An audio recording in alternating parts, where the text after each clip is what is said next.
Hey, to whoever gets to watch this video, I'm sorry if it seems really close up, but I wanted to do a selfie video because when I think of autoethnography, I think of something that's very personal, and I wanted to be able to convey my story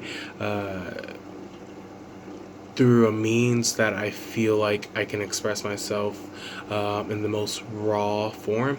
I don't want to hide behind, a fancy essay with amazing verbiage or hide behind a fancy YouTube edit or, and no offense to anyone that does that, but for me, I want to be able to tell my story in a simple way because I think what's important is my story and not the mean. So just wanted to give that little clarification of why it was intentional. My name is Lorenzo Eugene Howell. I was born in Chicago, Illinois at 10:35 a.m. on January 26, 1996. Um, and yeah, I'm 22 years old. And education is something that has always been consistent in my life. A life where inconsistency is ubiquitous. I grew up in the south side of Chicago where poverty, crime, and violence is prevalent. My mom, a strong Puerto Rican woman, had me at the age of 21, and she would always tell me that education is key to success. She was an honor roll student in high school, but she got into stuff that she shouldn't have gotten into, and so she ended up not going to college. And to this day, she regrets not going to college, and she reminds myself and my sister that college and education was something that she wishes she could have done and she wanted for us. So, excuse me, I'm sorry. This is raw. Remember. For her, she always ingrained the importance of education at an early age, and she made sure that we would be educated people. My mom worked two, sometimes three jobs. It was single parent household to ensure that my sister and I were taken care of. It was a struggle, but she did it, and she's my superhero for that. And so in school, I've always been a straight A student, and I was always very successful, but I always had teachers who didn't think I was successful or didn't think I was intelligent and would remind me and would tell me I'm not college material, or that I wasn't cut out for college. And for me, it was very detrimental because I worked really hard and I wanted to go to college because I knew that that was the way out of my community, and I wanted to get out of my community. I wanted to get my mom and sister out of my community, and I knew college was the way. And so it was very disheartening working hard, being a straight A student, and still being told you weren't good enough. But for me, what was pivotal to my matriculation into college was one of my teachers, Mrs. Crawford, who believed in me and she saw something in me that I didn't even see. And Miss Crawford, she mentored me, and she really saw something in me, and she wrote my letters of recommendation, and she even paid for my college applications because she knew we didn't have the means.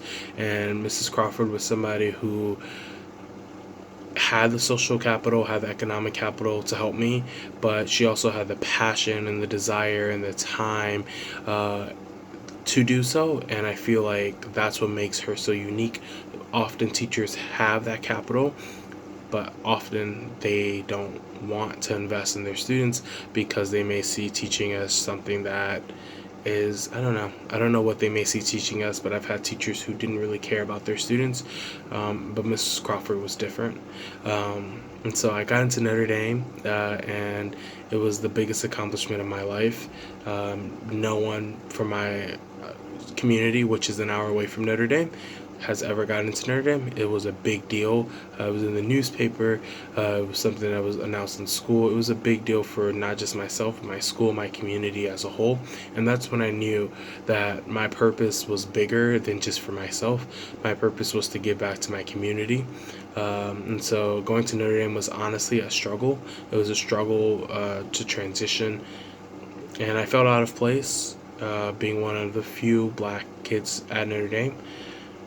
And I wanted to be a lawyer, and I wanted to make lots of money. And so I joined the mock trial team, and I realized that it wasn't for me, mock trial law, I love the law. It's very interesting and fascinating, but I could never practice it. And I didn't think that it was something that could give me, the ability to give back to my community. And so education was something that kind of fell into my lap. One day I went to a career fair, and there was Teacher America there. And so I went and I spoke to the representative for about 20 minutes, which was a big thing at a career fair because there's usually people like in and out. But every 5 minutes, bam, bam, bam. And she took the time out to get to know me and my person, and it meant a lot to me. And she talked to me about education, and I told her my goals. And she was able to show me that teaching is a vessel in which I could give back in the way I wanted to give back. And so education became the way that I wanted to give back. And teaching in particular was something that's very special to me because Mrs. Crawford, as a teacher, changed my life. She changed my pathhood.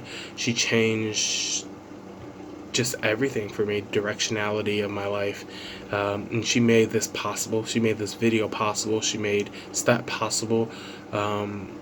And I knew that I wanted to be that difference maker for students who were like me, who had so much potential, but who have maybe not believed in themselves because of teachers who didn't believe in them. And so the reason I chose history in particular was because growing up, I've always had a set understanding of history as a set of facts that can't change. And when I got to college, I read books about people of color in particular, and even white people, that just completely changed my outlook on it. Finding out that Martin Luther King went to jail 27 times, or that Rosa Parks wasn't just a tired old lady, but she was actually an activist, or finding out, how racist a lot of these white presidents are that I looked up to, or these, or Christopher Columbus, didn't discover America. I didn't find that out until college. And to me, it's disappointing because it's disempowering in a sense, only learning about slavery, only learning about Jim Crow, only learning about black coats, only learning about spaces in which black people, narratives in which black people, stories in which black people are oppressed. And it was something that was hard.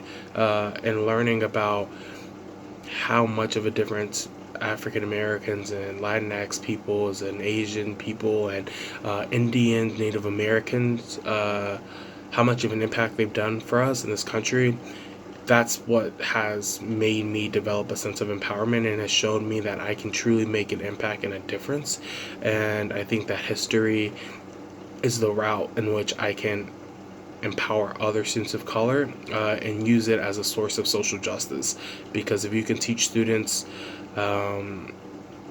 about their history, a more accurate history, a history that is revolutionary, a history that is positive, an education history, this is raw, a history that is inclusive to the accomplishments of people of color. I truly believe that you can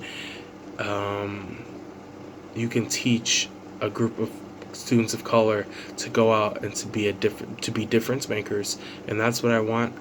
We live in a time in which civil rights are under threat. People are being deported and separated from their families. People are being killed by police officers, and these are things that have always happened, of course, and it's important to recognize that. But we live in a time where things are being documented, things are being recorded, things are being filmed, and we don't see empathy. People they don't care. They're disengaged. And I truly feel like if you teach people their history and you show them that this is the pattern of oppression that has existed for centuries, and show people that this is, an attack and a threat on our civil rights as human beings, and we teach kids how to be empathetic human beings who care about other people even when something does not impact them, I truly believe that we can make difference makers who want to fight for social justice. So that's my path to education, to teaching history in particular. Thank you for listening and watching and bearing with my mistakes and my stutters and my missed words. Yeah, bye.